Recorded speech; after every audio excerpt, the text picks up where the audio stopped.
क्या बेहतरीन फिल्म है ये, यही आप बोलोगे इस मूवी को देखने के बाद। यानी कि आपका डाटा वसूल, आपके टाइम का सही उपयोग, आपका मूड एकदम फ्रेश और एक अच्छी सी सीख, सब कुछ मिलेगा इस मूवी के अंदर। तो आज हम जिस मूवी को एक्सप्लेन करने वाले हैं, ये मूवी कुछ ऐसे गरीब लड़कों के ऊपर आधारित है जिनको मिल जाती है एक ऐसी चाबी जिसके एक तरफ जाने से वो बन सकते हैं अंबानी और दूसरी तरफ जाकर मिलेगी बर्बादी। तो वो किस रास्ते को चुनते हैं ये हमको मालूम चलेगा मूवी के अंदर। तो मूवी स्टार्ट होती है जहाँ पर ये लड़का काफी इम्पोर्टेंट बात बोल रहा होता है। क्या?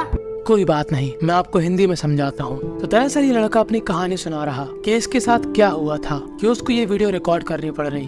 तो मूवी स्टार्ट होती है जहाँ पर हमको ये आदमी दिखाया जाता है जिसका चेहरा होता है लटका हुआ और वो काफी गहरी सोच में होता है। उसने अभी हाल ही में अपनी बेटी को दफन किया इस ताबूत के अंदर। इस आदमी का नाम होता है जॉस। जॉस अपनी बेटी पिया से काफी प्यार करता था, पर उसको दफन करते समय वह दुखी नहीं, घबरा रहा होता है। अब ऐसा क्यों होता है ये हमको मालूम चलेगा मूवी के आगे। तो अब जब वो अपनी बेटी को दफन करके अपने घर आता है तब वो क्या देखता है कि उसके इलाके में पुलिस आ गई, मॉडिफाई वाली नहीं, सही वाली। और जॉस अपनी बेटी की फोटो लेकर एक पर्स में डाल देता है। इस पर्स में एक खुफिया चाबी भी होती है जो कि इस मूवी में काफी इम्पोर्टेंट है। अब जॉस इस पर्स को लेकर यहाँ से 9 तो 11 हो रहा होता है, पर तभी आ जाती है पुलिस उसके घर के अंदर। पर जॉस भाग जाता है खिड़की से और उसको समझ में आता है कि अब उसके पास कोई भी भागने का दूसरा रास्ता नहीं है। पुलिस अब उसे पकड़ ही लेगी। तो वो अपने उस पर्स को रोड की तरफ फेंक देता है और रोड पर जा रहा होता है कचड़े का ट्रक और ये पर्स उस ट्रक के अंदर चला जाता है। पुलिस वालों को भी ये दिख जाता है और जॉस को भी, पर कोई भी उस ट्रक को नहीं रोक पाता। और ये ट्रक आता है एक काफी बड़े कचड़े के ढेर के पास जहाँ पर शहर का सारा कचड़ा इकट्ठा होता है। अब यहाँ पर काफी लड़के कबाड़ बीन रहे होते हैं। अब यहीं पर हमको एक और लड़का दिखाया जाता है, इसका नाम होता है राफेल। राफेल जब कबाड़ बीन रहा होता है तभी उसको मिलता है वही पर्स जो कि जॉस ने उस ट्रक में फेंका था। अब राफेल सोचता है कि इस पर्स के अंदर पैसा मिल जाए तो मजा आ जाए, और ऐसा ही होता है। और वो ये बात अपने खास दोस्त गार्डो को बताता है, गार्डो जिसके साथ वो उस पैसे को शेयर करता है। और जब गार्डो यहाँ से चला जाता है तब वो उस पर्स में और खोजाबीनी करता है जहाँ पर उसको जॉस का कार्ड मिलता है और काफी सारे जानवरों की फोटो और जॉस की बेटी की डायरी, एक छोटा सा कैलेंडर और एक चाबी। और दूसरी तरफ जॉस जिसको पुलिस मार मार के कुत्ता बना देती और पूछते हैं कि वो पर्स कहाँ पर है, पर जॉस कुछ भी नहीं बताता। ये पुलिस वाला, इसका नाम होता है फ्रेड, जो कि किसी के कहने पर उस पर्स को काफी शिद्दत से ढूंढ रहा, और वो किसके कहने पे ढूंढ रहा वो हमको मालूम चलेगा आगे। और दूसरी तरफ राफेल और गार्डो यहाँ पर खा रहे होते हैं खाना। यहाँ पर एक और अमेरिकन लड़की होती है, इसका नाम होता है ओलिविया। दरअसल ये कहानी है ब्राजील की, और ओलिविया अपने फादर के साथ यहाँ पर इन सभी गरीब बच्चों को पढ़ाती है और अच्छे संस्कार सिखाती है और थोड़ी बहुत खाने पीने की भी हेल्प करती है। इसलिए यहाँ के सभी बच्चे इन दोनों को काफी पसंद करते हैं। और पैसे मिलने की खुशी में ये दोनों लगाते हैं गोते कि तभी यहाँ पर आती है पुलिस और यहाँ पर पूछताछ करती है कि किसी को भी यहाँ पर वो पर्स मिला जो कि लाल कलर का है, जो भी उसको ढूंढेगा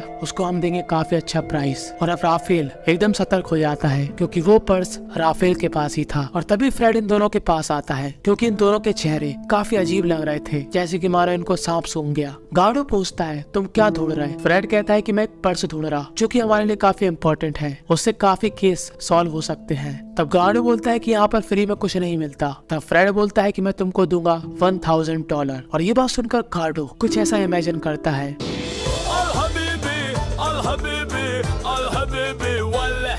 और वो राफेल को इशारा करता है कि $1000 तो काफी ज्यादा है, पर इशारों में ही राफेल मना कर देता है। और फ्रेड के जाने के बाद राफेल गार्डो से कहता है कि मेरी माँ ने सिखाया कि पुलिस वालों पे कभी भरोसा नहीं करना। अब ये बात कितनी सच है ये आप लोग कमेंट में बता देना।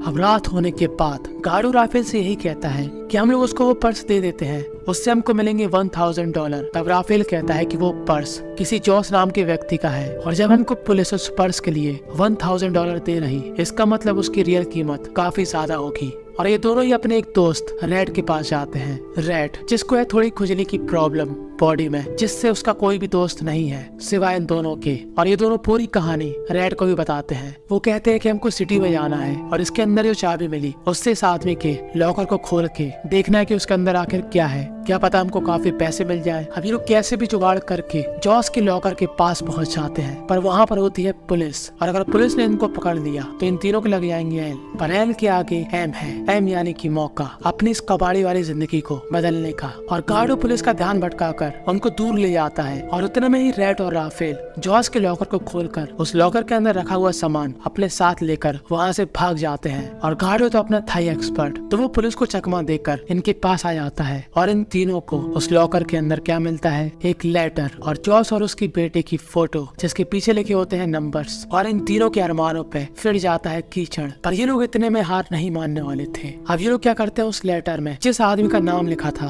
उसके बारे में ये लोग इंटरनेट पर सर्च करते हैं। और ये लैपटॉप था ओलिविया का। जब ओलिविया होती है बाहर तो ये लोग होते हैं अंदर और उस आदमी की डिटेल लेते हैं जिसका ये पर्स है और जिसके बारे में उस लेटर में लिखा था। और ये लोग पूरी जानकारी की फोटोकॉपी लेकर यहाँ से निकल जाते हैं। और यहीं पर फ्रेड जो कि काफी शिद्दत से उस पर्स को ढूंढ रहा होता है, तभी वो एक बात नोटिस करता है कि वो दो लड़के जिनसे वो मिला था, राफेल और गार्डो, वो लोग कहाँ पर हैं। और उसको थोड़ा बहुत शक होता है। तब वो एक लड़के से पूछता है कि वो दोनों कहाँ पर है। तभी लड़का बोलता है कि वो दोनों कई दिनों से यहाँ पर नहीं आ रहे। और बस यहीं पर फ्रेड के दिमाग की बत्ती अब पुलिस का सायरन बन जाती है और बार बार उसको यही संकेत देती है कि हो ना हो इन दोनों को कुछ ना कुछ तो मालूम है। और वो रात में चुपके से अपने सिपाहियों को भेजकर राफेल को किडनैप कर लेता है। गार्डो यहाँ पे खेल रहा होता है गेम। और जब तक गार्डो उसको देखता है तब तक ये दोनों राफेल को ले जाते हैं। और गार्डो रफ्तार में जाकर ये बात बताता है फादर जूलियट को, जो कि इन सभी गरीब बच्चों की देखभाल करता। और अब जूलियट घबरा जाता है क्योंकि वो इन सभी बच्चों की काफी चिंता करता है। और ये दोनों ही पुलिस वाले राफेल को फ्रेड के पास लाते हैं। फ्रेड बड़े शांति से कहता है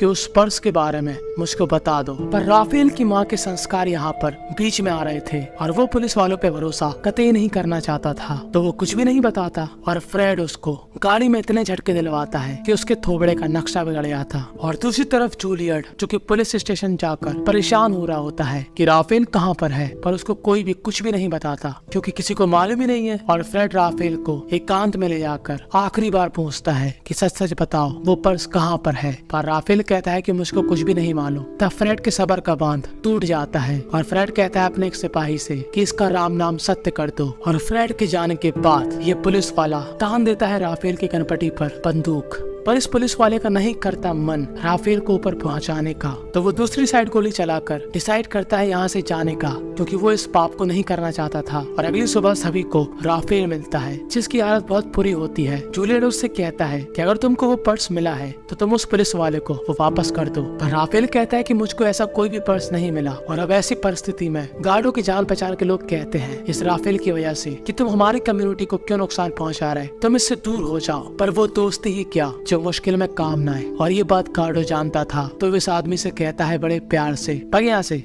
वो आदमी जिसका नाम लेटर में लिखा था उसके बारे में मालूम चल जाता है। वो आदमी था जेल में। तो अब ये तीनों बनाते हैं प्लान और ओलिविया से कहते हैं कि गार्डो के ग्रैंडफादर जेल में हैं और वो उनसे मिलना चाहता है। दरअसल अगर कोई अमेरिकन सिटीजन जेल में गुजारिश करेगा तो यहाँ पर जल्दी बात सुन ली जाती। तब ये तीनों पहुँच जाते हैं सिटी की तरफ जहाँ पर वो जेल था। और गार्डो चेंज कर लेता है अपना लुक। पर ओलिविया और गार्डो जेल में जाने वाले थे और राफेल और रेड ओलिविया से झूठ बोलते हैं कि उनको शहर घूमना है। पर ये लोग जाने वाले थे एक ऐसे बंगले में जहाँ पर जॉस काम करता था। तो अब गार्डो जाता है अपने फेक ग्रैंडफादर से मिलने, पर ये बूढ़ा आदमी कहता है कि मैं तो इसको नहीं जानता। पर ओलिविया ये बात नहीं समझ पाती क्योंकि ओलिविया बोलती थी इंग्लिश और ब्राजील में चलती थी पुर्तगाली भाषा। और इस बूढ़े को लगता है कि ये बच्चा उसको टोपी पहनाने आया, पर नहीं। जब गार्डो देता है इस बूढ़े आदमी को जॉस का लेटर, तब इस आदमी की आंखों से आ जाते हैं आंसू क्योंकि ये आदमी जॉस के सगे पापा हैं। और अब हमको यहीं पर सीन रोक कर जॉस की कहानी दिखाई जाती है कि आखिर जॉस ने क्या किया या जॉस के साथ ऐसा क्या हुआ था। तो जॉस जो कि काफी बड़े बिजनेसमैन का सेक्रेटरी था, पर ये बिजनेसमैन कुछ इलीगल काम भी करता था जिसका सारा रिकॉर्ड जॉस के पास था। और एक दिन जॉस ने अपने उसी मालिक के घर से पूरा पैसा और उसकी काफी इम्पोर्टेंट डायरी वहाँ से उड़ा ली और एक फ्रिज में सभी सामान भर के अपने घर आ गया। और इसलिए वो बिजनेसमैन जॉस के पीछे पड़ा है और वो जानना चाहता है कि उसका पैसा और डायरी कहाँ पर है। और फ्रेड इसी बिजनेसमैन की कठपुतली है। तो अब जॉस की कहानी समझने के बाद हम आते हैं फिर से प्रेजेंट कहानी पर। तो अब इस बूढ़े आदमी को मालूम चल जाता है कि गार्डो उसके लिए एक फरिश्ता है और जॉस के फादर को मालूम था कि उस एड्रेस तक पहुंचने के लिए इनको एक पहेली सॉल्व करने पड़ेगी, क्योंकि एग्जैक्ट लोकेशन तो जॉस के फादर को भी नहीं मालूम कि वो पैसा कहाँ पर है। तो वो अपने एक आदमी से कहता है कि इस गार्डो नाम के लड़के को तुम जेल के बाहर मेरी वाली बाइबल दे देना, और वो गार्डो से कहता है या जितने भी नंबर तुम्हारे पास हैं उन सभी पहेलियों को सॉल्व करके तुम्हें उस जगह का एड्रेस मिलेगा उस बाइबल से। और यहाँ पर बेचारी ओलिविया नमूना बनकर खड़ी होती है, क्योंकि सभी बातें उसके ऊपर से जा रही होती है। और जब ये सभी लोग अपने घर वापस लौट जाते हैं तब ओलिविया उनसे पूछती है कि मुझे सच सच बताओ क्या परेशानी है। तब ये लोग उसको कुछ भी नहीं बताते। ये लोग कहते हैं कि फ्रेड ने हमारे साथ गलत किया और हम चाहते हैं कि तुम वीडियो बनाकर हमारी बात सबके सामने रखो। तो ओलिविया इन सभी की वीडियो बनाकर इंटरनेट पे डाल देती है और ये बात मालूम चल जाती है फ्रेड को, और फ्रेड 5 मिनट के अंदर आ जाते हैं लोगों के पास। अभी तीनों तो भाग जाते हैं पर ओलिविया यहीं पर रह जाती है और फ्रेड उसको अपने साथ ले जाता है। और फ्रेड को यहाँ पर वही लाल पर्स मिलता है जो कि इस समय खाली था, और वो गुस्से में आकर इस पूरे कबाड़ खाने को जला देता है, यानी कि काफी लोगों की रोजी रोटी पर इसने आग लगा दी। और ये तीनों सिटी की ओर निकल जाते हैं। अब जिस आदमी से इनको बाइबल लेनी थी वो आदमी इनसे मांग रहा था पैसे, वो भी काफी ज्यादा। तो रेड जूलियट की अलमारी से पैसे निकाल कर एक चित्र बनाकर छोड़ जाता है, जिससे जूलियट को मालूम चल जाए कि उसके पैसे रेड ने चुराए। अब जूलियट को काफी बुरा लगता है कि उसने ऐसा क्यों किया, पर ये करना इन तीनों के लिए काफी इम्पोर्टेंट था। तो अब राफेल बनाता है प्लान कि देखो गार्डो, जब तुम उसको पैसे देने चाहना तब बड़ी होशियारी से काम करना। पहले मांगना वो बाइबल और उसको थोड़ा बहुत पढ़ने का नाटक करना, फिर जाके पैसे देना, पहले पैसे नहीं देना। और राफेल ने एक बात और समझाई थी कि हमको यहाँ पर झगड़ा नहीं करना। तो गार्डो भाई साहब पहले पैसे देते हैं और बाइबल लेने के बाद उसको नहीं पढ़ते। अब गार्डो सोचता है कि मैं पैसे लेके भाग जाऊँ, तो यहाँ पर गार्डो भाई साहब इस आदमी से लड़ाई ले लेते हैं और हल्ला होने की आवाज सुनकर वहाँ पर पुलिस आ जाती है। इस आदमी को पकड़ने के बाद गार्डो का पीछा करती है, और जो राफेल ने समझाया था कि सभी लोग उसका उल्टा करते हैं, पर ये तीनों उनको चिढ़ाकर दूसरे एरिया में पहुंच जाते हैं। और अब इनका पूरा फोकस सिर्फ इस पहेली को सुलझाने का होता है। फोटो के पीछे नंबर लिखे होते हैं और गार्डो जाता है बाहर खाने की व्यवस्था करने कचड़े के ढेर से, जहाँ पर एक कन्या उसको काफी भाव देती है। मतलब एक ऐसा इंसान जो कि उसके सामने खाना बटोर रहा, वो भी कचड़े के ढेर से उसको इतनी खूबसूरत लड़की भाव दे रही। बेकार है भैया, मैं तो टूट गया। खैर तभी यहाँ पर आ जाती है पुलिस और गार्डो यहाँ से भाग जाता है। और इनके पास जो नंबर लिखे थे 909 यानी कि बाइबल का 909 पेज, दूसरा नंबर यानी कि वो है चैप्टर, तीसरा नंबर यानी कि उस चैप्टर का पॉइंट, और चौथा नंबर जो कि यहाँ पर लिखा है 10 यानी कि तीसरे पॉइंट से 10वें शब्द में क्लू है। और इन सभी नंबर में जो भी वर्ड आ रहा उसमें कोई ना कोई एनिमल है, जैसे कि गाय, घोड़ा, शेर, भालू। और जो इनके पास एनिमल की लॉटरी थी उसमें इन 4 जानवरों के जो भी नंबर थे उसको राफेल इस बोर्ड में लिख लेता है 25, 16, 11। और जब गार्डो इन दोनों को बता देता है कि यहाँ पर पुलिस आ गई तो ये सभी लोग भाग जाते हैं, पर उस नंबर को बिना साफ करे। और ये नंबर दरअसल एक एड्रेस था, और ये लोग उस एड्रेस पर जाते हैं जहाँ पर होता है काफी बड़ा कब्रिस्तान। और दूसरी तरफ फ्रेड उस नंबर को देख लेता है और ये तीनों मिलकर इस कब्रिस्तान में जॉस की बेटी की कब्र ढूंढते हैं जिसका नाम था पिया। और आखिरकार काफी ढूंढने के बाद राफेल को पिया की कब्र मिल जाती है और वो उसके लिए प्रे करता है। और उसकी प्रे इतनी ताकतवर होती है कि उसके पीछे पिया प्रकट हो जाती है। और जिस तरह से आप घबरा गए वैसे ही राफेल घबरा जाता है, पर ये कोई भूत नहीं, सच में पिया होती है। दरअसल पिया कभी मरी ही नहीं थी, उसके पापा ने उसको यहाँ पर सुरक्षित रखा था छुपाकर,